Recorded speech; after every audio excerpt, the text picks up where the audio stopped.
From bed to desk, such a short fake. Kahit nasa bahay, work like a pro.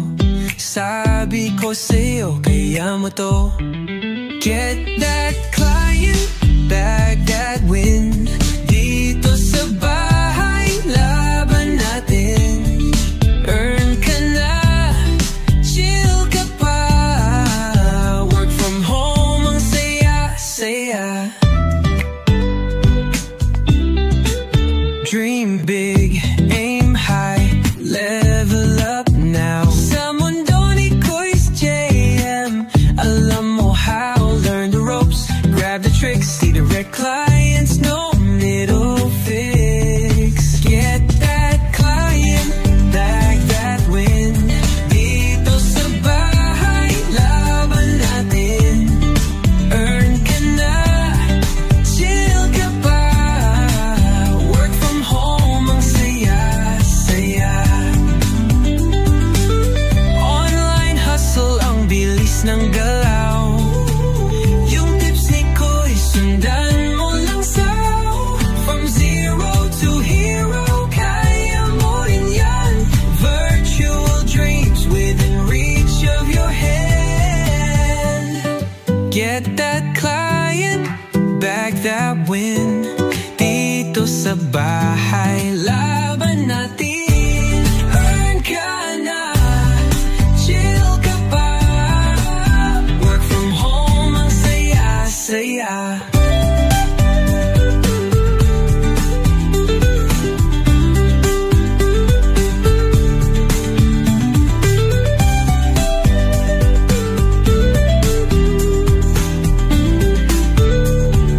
Online hustle, ang bilis ng galaw.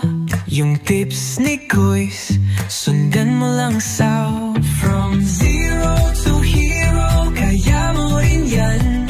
Virtual dreams within reach of your hand. Get that client, bag that win. Dito sa bahay, laban natin. Earn ka na, chill ka pa. Work from home, ang saya-saya. Oh, oh. Yeah, yeah, yeah. Reach of your hand. Oh, oh.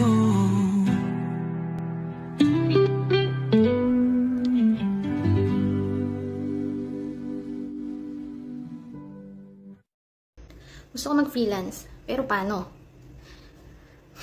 Before learning from Kois JM, my biggest challenge was, hindi ko alam kung paano magsisimula as a virtual assistant. Ang daming skills na dapat matutunan. Nakakalito kung saan magsisimula at nakakatakot baka walang clients. But after attending his trainings, the most impactful lesson I learned is hindi mo kailangan maging expert agad. Basta may right guidance, tamang strategy, kaya mo mag-start at magka-client. Hi, I'm Jessica. I'm a newbie virtual assistant. If you are starting a VA career, kagaya ko na nalilito kung paano mag-umpisa at anong skills ang dapat matutunan, the AI certification training is for you. Because super hands-on, practical, at may community na susuporta sa'yo. Huwag ka na mag-overthink. Attend na and start your VA journey today. Actually, yung biggest challenge ko talaga is kung paano mag-start as a VA kasi nakikita ko na siya tsaka naririnig ko na siya sa online tsaka sa mga friends ko. Kasi typically, galing ako sa video setup. And then, currently, nag-work ako as a developer sa isang sa video. So, hindi ko talaga alam kung saan mag-start or kung paano magsimula. Kasi ang daming information online. Tapos, nakakalito at saka super overwhelming. So, maraming mga pwedeng panoorin sa YouTube. Pero iba pa rin kasi yung may matuturo sa'yo. At least alam may guidance. Bali, dun lang pa talaga ako na parang main struggle. Thank you, Kois JM, for giving me this opportunity. Ang most impactful lesson that I learned during this training is the use of AI. Sobrang eye-catching siya para sa akin. Kala ko sobrang hirap, hindi pala.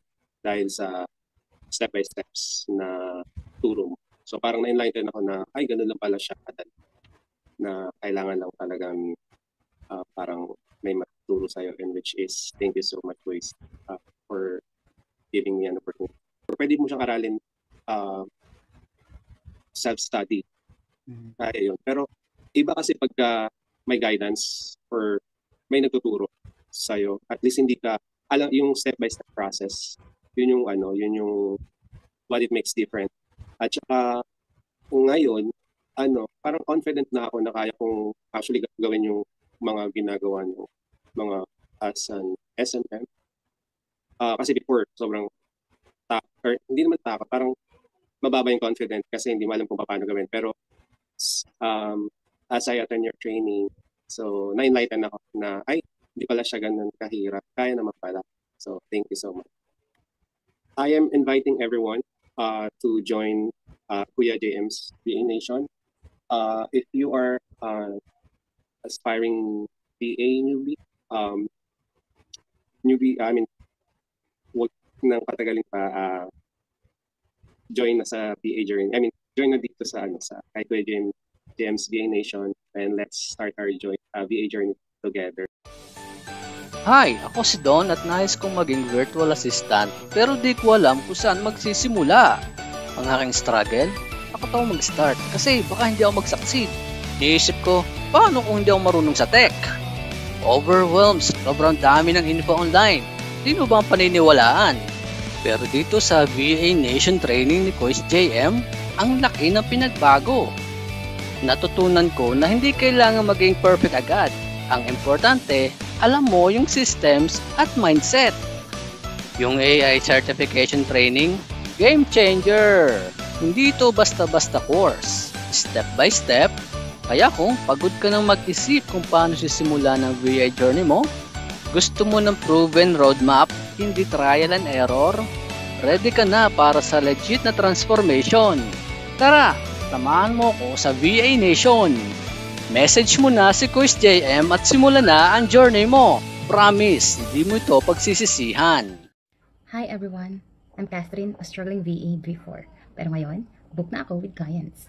Before Coach JM training, ang hirap-hirap maghanap ng client. Parang nasa cycle ako ng apply, reject, then repeat. Hindi ko na alam kung paano mag-stand out dahil sa dami ng virtual assistants na dumating din ng time na nawawalan na ako ng pag-asa. Pero after the training, game changer talaga si Coach JM. Ang biggest takeaway ko, how to sell myself confidently, hindi yung skills lang. Kung paano ko ipapakita yung value ko, ay natutunan ko sa training na to. Kaya kung pagod ka nang mag-send ng proposal ng walang reply, dito ka na sa VA Nation. Super daling sundan ng steps. Coach JM will break it down. Parang nagkukwentuhan lang kayo. May Apple scripts and templates. Hulaan mo, gumana agad yun sa akin. And sayang ang potential mo. Sign up na sa training ni Coach JM. Hindi ka magsisisi. I promise. Thank you, Coach. What I learned throughout the course is that you don't need to be an all-rounder, because when being a virtual assistant, you need to pick at least 1 to 3 niche, and then after that, the niche should be related to your interests. Moreover, it helped me choose my niche that is related with my expertise. And a unique thing about the course that Kuya JM was offering is that it is more about action, because I have joined previous workshop about virtual assistant, and it is more about theories rather than action. Una salamat kay SJM dahil marami akong natutunan sa araw ngayon, lalo na sa webinar niya. Masyadong malaking tulong siya para sa akin dahil may mga bagay siyang share na hindi ko alam dati na alam kong magiging worth it siya at magiging fit sa gagawin kong journey sa inaarap. Salamat ulit kay SJM. So good evening guys, nasa free webinar kami ni Coach JM. Hindi pa kami nangangalahati, pero ang dami ko nang natutunan kaysa dun sa mga kinuha kong may bayad na course. So, yun lang po. Thank you. Hi guys, I'm Kate. I'm a virtual assistant. So, isa ako sa mga student ni Coach JM. So, regarding sa free webinars na binibigay niya, I'm so thankful kasi lahat ng mga tinuturo niya direct to the point. Wala nang paligoy-ligoy like kung ano-ano ka dyan. So, of course, ang dami ko rin natutunan ng strategy sa kanya, no? And kung ano yung mga dapat gawin, paano mo makuha yung niche mo, anong strategy yung gagawin mo. So, paano ka ba makakuha ng client in just simple way. So, thank you so much, guys. Hi, I am Yasmin. Naghahanap po kasi ako ng work from home sa ngayon. So, nakita ko yung post ni Coach JM sa Facebook groups. And, ngayon, nasa Discord kami. So far, so good. Para lang may context kayo, no? The reason I'm asking for video reviews or video testimonial kasi yung text lang, marami na ako niyan. pagtuturo ni Kois JM is Dami free yan. lang sa amin. No? So, very thank you. Kaya And kailangan dami ko kong ng dito natutunan sa so moment. far. For me, the biggest challenge for me is the the niche is so broad. Yung for me yung choosing what's best niche na para sa iyo based on your capability and compatibility, and also your pre-existing experience and skills. Ma-maximize natin yung kung ano man yung mga na-experience nating work dati, if administrative ba, kung mga data entry, mga ganun sa offices. And through Quiz JM guidance, I find my compatible niche for me, which is hitting through. And mostly, I'm a technical guy, and doon sa BA quiz, ang mabas is I'm a techie BA, which is for me 100% accurate. As for my opinion lang po, accurate masyado yung sa kung nalilito kayo maghanap ng or mamili ng niche na bagay sa inyo, yung BA compatibility quiz is makakatulong to eliminate other niche na parang hindi compatible sa inyo. Nakagusto kong talaga sa turo mo kuya is yung paggamit ng tamang prompt sa AI, because I also use AI and also in my past work experiences, and nakita ko sa teaching nyo is using tamang command prompt can make a difference, especially if ma-negate or ma-eliminate yung mga redundant parang information, kasi nga open information na tayo, kaya kailangan nating eliminate yung mga redundant, yung masyadong hindi makakatulong. For me, yung sa training program nyo is more on very direct to the point, unlike others na yun nga may mga redundant na parang fillers pa na masasabi. Yung sa inyo, for me lang, it's very very specific and very direct to the point, and talagang kung yung point makukuha agad natin, ma-absorb mo, so we can focus on the very important topics. So, yung maghanap ng mga client, future or possible clients. To everyone who are aspiring to become a BA, and also kung hindi nyo pa alam kung ano yung niche na nababagay sa inyo, Quiz JM can help you to find what is compatible niche for you based on your experiences, or kung ano man yung hobby mo, passion mo. Makakatulong si Quiz JM na para ma-pinpoint natin kung ano yung mas mababagay sa iyo. Yung first challenge ko talaga, overwhelmed. Na-introduce ako sa VA ng pinsan ko, which is from sila BPO. So akala ko before, ang virtual assistant is like BPO lang, kasi doon lang din nila ako ini-encourage na mag-apply. Wala naman akong experience sa BPO. So para sa akin, ang hirap niya pasukin. Tapos sabi ko, mag-search ako about sa BA. Yung nag-search ako, oh my God, na-overwhelm ako. Call center, kasi yung nasa isip ko na-fix ako na ang BA is like virtual, like BPO lang. Tapos nalaman ko na, may SMM pala, may ganito pa pala. So, nung time na yun, sobrang overwhelm ako. Hindi ko alam kung saan ako mag-i-start. Diba? Actually, nung meron pa ako ng may site pa ako napasok na, I don't know kung, kilala naman siya, yung Athena. Parang hindi na na-absorb ng utak ko. Ang dami ko na napuntahan ng mga coaches sa YouTube, kasi sabi din ng pinsan ko, search ka sa YouTube, te. Kaya lang sa YouTube, te, ang dami ding kumbaga man, yung pad ko, ang daming talasalawa. Kaya nahirapan din akong mag-apply. Kasi, pag tinanong, ano niche mo? Ano ba yung niche? yun din nasa isip, ano ba yung niche ko? Akala ko dati yung niche is yung data entry. Kasi, nung nag-search ako, yun ang lumalabas. Data entry sa niche. Until napunta nga ako sa YouQuiz, doon ako naliwanagan. Tumatak na lesson sa akin. At tumatak na tinuro mo, kung ano yung skills na meron ka na, doon ka mag-start. Yun yung umano sa akin kasi before nga, di ba, hindi ko alam kung ano yung gagawin ko. So, nung napunta ako sa'yo, kung sabi mo nga, mag-start ka sa kung anong meron ka na, kung ano na yung naging experience mo, doon ka mag-start. Yun yung pinakatumatak sa akin kasi ngayon, alam ko na kung saan ako ngayon, kung ano na yung kaya kong gawin, kung ano na yung skills na kailangan kong i-upgrade pa, i-up skills. Doon ako nag-stick Kailangan nating sumabay sa Agos, lalo na sa VA, lalo na sa ngayon, sa generation natin na AI na. So yun talaga yung tumatak sa akin. Nag-stand out siya kasi, dito kasi ko sinuruan mo kami paano i-sell out yung skills namin. Unlike sa ibahan na nagtuturo, ituturuan ka paano mag-apply. Tapan ka kasi marami kang competition Diba? Unlike dito, natuto ko mag-sell out ng sarili ko. Hindi ka na mag-aantay na kung ma-interview ka or pass ka, diba? Kasi, sa tinuro mo sa amin, ang tinuro mo sa amin, i-sell out yung skills namin. So, alam namin yung worth ng skills namin, diba? Unlike sa iba talaga, na tuturuan ka paano mag-build ng resume, tuturuan ka mag-build ng portfolio, which is kapag newbie ka, paano mo gagawin? Alam namin yung gagawin, may skills kami. Oo, wala pa kami experience, pero alam namin yung gagawin. Yun yung pinaka-advantage dito na hindi ka mag-isip na, paano ko mag-apply dito? Wala akong experience, diba? Pero alam ko gawin yung alam ko gawin yung work. Doon natutunan yung iba eh, 'di ba? Alam may skills ka, pero hindi mo alam paano i-sell out sa sarili mo. So ang ending, mai-stuck ka doon sa nag-a-apply sa mga sa mga aspiring virtual assistant, sa mga newbie na very doubtful sa sarili nyo. Try nyo sumali sa community namin, try nyo umattend sa mga webinars ni Kuis, try nyo mag-avail ng mga courses niya kasi makikita nyo yung difference, 'di ba? Makikita nyo yung difference. Pag umattend kayo, sasabi talaga worth it. Una-una mo talaga matututunan is i-appreciate yung skills na meron ka. 'Di ba? Kasi sa iba hindi niyo ituturo eh.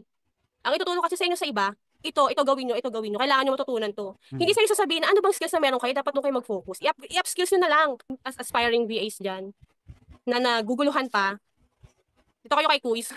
Worth it talaga to, promise. Marami kayong matututunan na hindi nyo matututunan sa ibang coaches. Malaking challenge ko.